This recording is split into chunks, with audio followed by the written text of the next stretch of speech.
Hello everyone, welcome to my YouTube channel English literature zone. आज के video में हम लोग वुदरिंग हाइट, जो कि एमिली ब्रॉन्टी का one of the famous novel है, उसका समरी पढ़ेंगे, जो कि पेपर 8 के लिए TMBU यूनिवर्सिटी के लिए काफ़ी इंपॉर्टेंट है। तो चलिए वीडियो शुरू करते हैं। और वीडियो के थ्रू अगर आपका हेल्प होता है, वीडियो आपके सिलेबस का है, तो प्लीज़ आप लोग वीडियो को लाइक कीजिएगा, चैनल को सब्सक्राइब कीजिएगा और कमेंट करके बताइएगा वीडियो आपको कैसा लगा। तो चलिए वीडियो शुरू करते हैं। So far as Wuthering Height is concerned, जहाँ तक वुदरिंग हाइट का संबंध है, it is a most successful novel, काफ़ी सक्सेसफुल नॉवेल है, रिटन इन 1847, जिसको कि 1847 में लिखा गया बाय एमिली ब्रॉन्टी के द्वारा।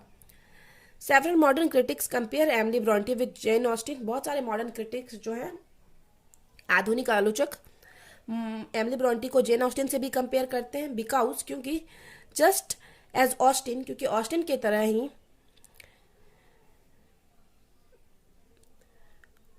Road her novel, just as Austen, जैसे कि ऑस्टिन रोट हर नॉवेल, अपना सारा नॉवेल लिखती है which are based on human society, जो कि बेस्ड होता था ह्यूमन सोसाइटी पे, ह्यूमन इन्वायरमेंट पे एंड ह्यूमन सिचुएशन पे। इन द सेम वे, उसी तरह Emily Bronte wrote her novel based on, उसी तरह एमिली ब्रॉन्टी भी जो नॉवेल लिखती है वो बेस्ड होता था ह्यूमन सोसाइटी पे, ह्यूमन इन्वायरमेंट पे, ह्यूमन सिचुएशन पे। तो यहाँ पे फुल स्टॉप है। आगे फिर Emily Bronte belong to the Victorian age, की एमिली ब्रॉन्टी जो है विक्टोरियन एज से बिलोंग करती है। अब यहाँ से नॉवेल शुरू है। Mister Lockwood rents the Thrushcross Grange. Mister Lockwood है एक जो कि रेंट लेते हैं, रेंट में रहते हैं थ्रस क्रॉस ग्रेन्स में। And here Lockwood meets his landlord Heathcliff, और यहाँ पे लॉकवुड जो है ना अपने लैंडलॉर्ड, मतलब घर के मालिक हेथक्लिफ से मिलते हैं, who lives in Wuthering Height, जो कि वुदरिंग हाइट में रहता है। Once when Lockwood visiting Wuthering Height, जब एक बार ये घूमने जा रहा था Wuthering Height, Lockwood he sees the ghost of Catherine, तो वो कैथरीन के भूत को देखता है। आफ्टर दिस इंसिडेंट, और इस घटना के बाद, Lockwood asked to the housekeeper Nelly Dean, तो लॉकवुड हाउसकीपर नेली डेन से पूछता है, हाउसकीपर मतलब जो घर की साफ सफाई करती है, to tell him about Heathcliff and Wuthering Height, की मतलब मुझे बताओ वुदरिंग हाइट और हेथक्लिफ के बारे में। Nelly has started narrating the story, अब नेली मतलब कहानी सुनाना शुरू करती है टू लॉकवुड को। She starts the story with Earnshaw, वो अनसाव से कहानी शुरू करती है। The owner of Wuthering Height, जो कि ऑनर रहते हैं, मालिक रहते हैं वुदरिंग हाइट के। हु हैज 2 चिल्ड्रन, जिनको कि 2 बच्चे हैं, हिंडले और कैथरीन। अर्नसाउ को मतलब यहाँ से कहानी नेली सुना रही है कि अर्नसाउ से कहानी शुरू है, जो कि वुदरिंग हाइट के मालिक है और जिनको 2 बच्चे हैं, हिंडले और Catherine. Earnshaw and adopt a third, और अर्नसाउ थर्ड एक तीसरा बच्चा है जिसको एडप्ट भी करते हैं, मतलब गोद लेते हैं, जो कि है हेथक्लिफ। Hindley is jealous of हेथक्लिफ, Hindley जो है हेथक्लिफ से काफी जेलियस रहता है, जलता है, बिकॉज बोथ, क्योंकि his sister and father are very fond of Heathcliff, क्योंकि उसके भाई और मतलब उसकी जो बहन थी, उसकी सिस्टर जो थी, और उसके पिता जो थे, काफी मतलब पसंद करते थे हेथक्लिफ को, काफी प्यार करते थे हिंडले से ज्यादा। टू अवॉइड क्वेरल, मतलब यहाँ पे झगड़ा को अवॉइड करने के, लड़ाई को, mister Earnshaw sends Hindley away to college, mister Earnshaw जो है ना हिंडले को कॉलेज भेज देते हैं। During which time Heathcliff and Catherine becomes extremely close, और इसी समय में क्या होता है ना, हेथक्लिफ और कैथरीन जो है काफी एक दूसरे के क्लोज आ जाते हैं, क्योंकि ये जो हिंडले है वो तो बाहर चला जाता है, कॉलेज पढ़ने के लिए चला जाता है। वंस मिस्टर अनसॉ डाइज, एक बार मिस्टर अनसॉ मर जाते हैं। Hindley with a new wife returns, Hindley अपनी नई पत्नी के साथ रिटर्न वापस आता है टू क्लेम वुदरिंग हाइट को लेने के लिए, क्योंकि उसी का घर रहता है, उसके पिता का घर रहता है। Hindley forces Heathcliff to give up his education, Hindley जब आता है तो नो डाउट हेथक्लिफ से तो वो बचपन से ही जलता था, तो उसको फोर्स करता है कि तुम अपनी पढ़ाई छोड़ दो, and treats him like a servant, और उसको ट्रीट करने लगता है हिंडले एक सर्वेंट की तरह, एक नौकर की तरह। हिंडलेज wife died soon after, Hindley जो शादी करके आता है तो उसकी वाइफ भी थोड़े टाइम बाद मर जाती है, giving birth to a baby boy, एक बेबी बॉय को बर्थ देती है, लेकिन उससे पहले, जिसका नाम है हैरिटन। एक बेबी बॉय हैरिटन को बर्थ देकर, जन्म देकर, हिंडले की वाइफ भी मर जाती। ऑन द अदर हैंड, वहीं दूसरी तरफ Heathcliff and Catherine grow interested in Lintons और हेथक्लिफ और कैथरीन एक लिंटन है, फैमिली है, उसमें काफ़ी ज़्यादा इंटरेस्टेड हो जाते हैं। ए वेल टू डू फैमिली, जो कि एक अच्छे मतलब परिवार के रहते हैं, काफ़ी पैसे वाले रहते हैं। Who lives at Thrushcross Grange, जो कि थ्रस क्रॉस ग्रेंज में रहते हैं, जहाँ की अभी लॉकवुड रह रहा था रेंट पे। The Lintons have 2 children, Linton को भी 2 चिल्ड्रन रहता है, Edgar and Isabella, who seems very cultured and refined and very close to Wuthering Height, जो कि काफ़ी ज़्यादा कल्चर्ड मतलब सभ्य बच्चे थे, अच्छे बच्चे थे, एंड रिफाइंड, जिनका बिहेवियर भी काफ़ी अच्छा था, और वो लोग भी काफ़ी क्लोज थे वुदरिंग हाइट के। वंस, एक बार, एडगर फॉल इल, एडगर क्या जो है बीमार पड़ जाता है। So Catherine lives 5 weeks along with Edgar, तो एडगर के साथ कैथरीन को 5 मंथ तक 5 वीक्स 5 सप्ताह तक रहना पड़ता है। And become very close to him, और ये दोनों एक दूसरे के काफ़ी क्लोज हो जाते हैं इसी बीच।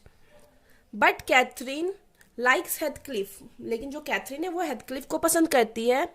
सो सी टेल्स नेली, वह इसलिए नेली को बताती है, नेली जो अभी कहानी सुना रही है, हर मेड अपने मतलब मेड को नेली को बताती है जो अभी कहानी सुना रही है, that she can't marry Heathcliff, कि वो हेथक्लिफ से शादी नहीं करती, because of how Hindley has degraded him, क्योंकि हिंडले कैसे जैसे मतलब अपमानित करता है हेथक्लिफ को, इसलिए वो हेथक्लिफ से शादी नहीं कर सकती। Heathcliff overhears Catherine and flees Wuthering Heights, Heathcliff मतलब क्या करता है ना, कैथरीन की ये बातें सुन लेता है और वुदरिंग हाइट से भाग जाता है दैट नाइट, उसी रात। अब आगे है फिर इन हेथक्लिफ्स अब्सेंस, अब हेथक्लिफ के अब्सेंस में कैथरीन मैरिज एडगर, कैथरीन जो है शादी कर लेती है एडगर से, and moves through Thrushcross Grange, और थ्रस क्रॉस ग्रेंज में रहने चली जाती है वुदरिंग हाइट से। ऑल इज वेल, सब कुछ ठीक चल रहा था, अंटिल हेथक्लिफ रिटर्न्स, जब तक हेथक्लिफ वापस नहीं आ जाता है। He come back with grand wealth, मतलब वो रिटर्न होता है तो बहुत सारे पैसे के साथ रिटर्न होता है, मतलब बहुत पैसा वाला बन जाता है। Hindley who has become a gambler, Hindley जो कि एक अब गैमलर बन गया है, मतलब जुआ हुआ खेलने लगा है।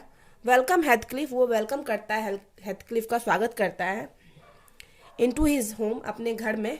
पहले तो वो उससे बहुत ज़्यादा जलता था हिंडले मतलब हेथक्लिफ से, लेकिन उसके पास अब बहुत पैसा हो गया है हेथक्लिफ के साथ पास, तो इसलिए वो उसका स्वागत करता है अपने घर में। Catherine is thrilled to see Heathcliff again, और कैथरीन भी काफ़ी मतलब उत्साहित रहती है कि उसको देखना है हेथक्लिफ को फिर से, क्योंकि कहीं ना कहीं वो बचपन से ही हेथक्लिफ को पसंद कर रही होती है। But Edgar demands that Catherine choose between the 2 of them, लेकिन एडगर जो है ना वो उसको मना कर देता है और बोलता है कि उसको दोनों में से किसी एक को चूज करना पड़ेगा। Catherine locking herself into her room, Catherine अपने रूम में खुद को लॉक कर लेती है फॉर 3 days, 3 दिनों के लिए। ऑन द 3rd day, और तीसरे दिन, she is phrasing and delusional and believes her self near death, मतलब वो पूरी तरह से बीमार पड़ जाती है और बिलीव करती है कि अब वो मर ही जाएगी।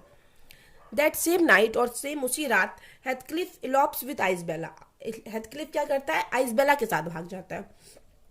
अब आइसबेला कौन है, तो आइसबेला तो हम शुरू में पढ़े हुए थे, एडगर की बहन है जो आइसबेला है, तो हेथक्लिफ आइसबेला के साथ भाग जाता है। एडगर नर्सेस कैथरीन, अब कैथरीन जो बीमार है उसका ध्यान रखता है एडगर, देखभाल करता है। And she give birth to a girl, और वो क्या करती है, एक बर्थ देती है, जन्म देती है एक गर्ल को जिसका नाम है कैथी, एंड डाइज, और मर भी जाती है ए फ्यू आवर्स लेटर, मतलब कुछ जन्म देने के बाद कैथी को कुछ घंटे बाद वह मर भी जाती है। एट वुदरिंग हाइट, अब वुदरिंग हाइट में हेथक्लिफ ट्रीट्स आइसबेला टेरिबली, हेथक्लिफ भी आइसबेला के साथ बहुत गंदा व्यवहार कर रहा होता है। From the moment after their wedding, मतलब जब से उन लोग का शादी हुआ होता है तब से वो मतलब बहुत गंदा व्यवहार कर रहा होता है आइसबेला के साथ हेथक्लिफ।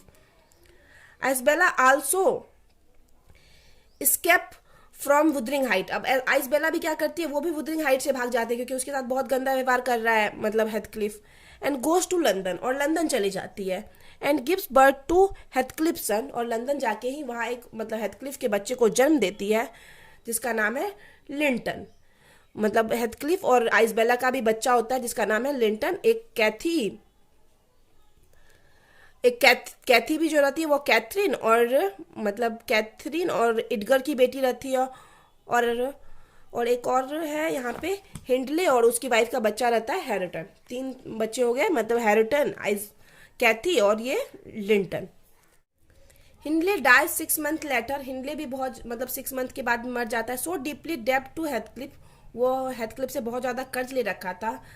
The Heathcliff become the owner of Wuthering Height. Heathcliff जो है वुदरिंग हाइट का अब ऑनर बन जाता है हिंडले के मरने के बाद। Heathcliff then places Hareton into the same kind of servitude into which Hindley once placed him. Heathcliff क्या करता है ना, हैरिटन के साथ सेम बिहेव करता है जो एक टाइम उसके साथ हिंडले किया हुआ था। मतलब उसको बहुत ज़्यादा परेशान करता है, उसको पढ़ाता लिखाता नहीं है। 12 ईयर पास, 12 साल बीत जाते हैं। Cathy grows into a beautiful young woman. Cathy एक सुंदर मतलब एक औरत बन गई है, यंग एकदम जवान है। While Hareton grows into a rough young man. Hareton भी यहाँ बड़ा हो गया, जवान हो गया। आइसबेला डाइज। आइसबेला भी जो कि हेथक्लिफ की वाइफ है वो भी मर जाती है। And Edgar brings Linton back to Thrushcross Grange. और इडगर जो है लिंटन को, जो कि हेथक्लिफ और आइसबेला का बेटा है, उसको लंदन से वापस थ्रस्क्रॉस ग्रेंज ले आता है। But Heathcliff insist that Linton come to live with him at Wuthering Height. But लेकिन हेथक्लिफ क्या करता है ना, मतलब लिंटन को बोलता है आके वुदरिंग हाइट में रहने के लिए। Heathcliff forces Cathy to marry his son Linton. Heathcliff Cathy को भी फोर्स करता है, जो कि इडगर और कैथरीन की बेटी रहती है, कि आओ तुम मेरे बेटे से शादी कर लो।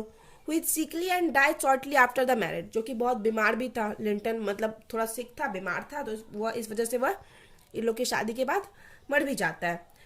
This bring the story up to the present. और यही यहाँ पे जो स्टोरी है प्रेजेंट टाइम में आ जाती है। When Lockwood has rented Thrushcross Grange. जब लॉकवुड मतलब रेंट पे लिया हुआ रहता है थ्रस्क्रॉस ग्रेंज में, तो स्टोरी अब प्रेजेंट में आ गई। Lockwood goes back to London. अब कहानी सुनने के बाद लॉकवुड लंदन रिटर्न हो गया। आफ्टर 6 मंथ लेटर, अब 6 मंथ लेटर 6 महीने बाद, Cathy and Hareton have fallen in love. अब बच्चे जो कैथी और हैरिटन बचे तो उनको एक दूसरे से प्यार हो जाता है। Cathy has realised Hareton nobility and kindness beneath his lack of education. Cathy realise करती है कि हैरिटन की मतलब दयालुता, उसकी काइंडनेस को रियलाइज करती है कि और उसमें जो भी कमी है वो बस मतलब उसके मतलब एजुकेशन में कमी के कारण है। ये चीज़ कैथी रियलाइज करती है क्योंकि उसको बचपन से पढ़ाया नहीं गया। एट द सेम टाइम, उसी time Heathcliff also die. Heathcliff की भी मृत्यु हो जाती है। Cathy and Hareton at last free of interfering adult, मतलब फ्री हो जाते हैं सब चीज से। कैथी और हैरिटन प्लान टू मैरी, दोनों मतलब एक दूसरे से शादी करने की योजना बनाते हैं। And move to Thrushcross Grange, और दोनों मूव कर जाते हैं थ्रस्क्रॉस ग्रेंज में रहने लगते हैं। फिर यहाँ पे स्टोरी खत्म है। फिर आगे है this novel no doubt puts a unique place in the field of novels. No doubt ये जो नॉवेल है नॉवेल्स के फील्ड में अपनी एक अलग पहचान रखता है। Emily Brontë find herself at the top of English literature in Victorian age. बस इसी नॉवेल की वजह से विक्टोरियन एज में एमिली ब्रोंटी को मतलब एक अपना अलग जगह ऊपर मतलब जगह मिलता है वुमेन नॉवलिस्ट में। She get lots of literary prizes in her life. उनको अपने लाइफ में ढेर सारे लिटरेरी प्राइजेस में मिला। Wuthering Height is the best work of Emily Brontë. और एमिली ब्रोंटी का जो है one of the best work था वुदरिंग हाइट। तो यहाँ पे वीडियो खत्म होता है। वीडियो अगर आपको अच्छा लगा, आपके सिलेबस का है, तो प्लीज़ वीडियो को लाइक कीजिएगा, चैनल को सब्सक्राइब कीजिएगा और कमेंट करके बताइएगा वीडियो आपको कैसा लगा। तो मिलते हैं नेक्स्ट वीडियो में नेक्स्ट टॉपिक पे।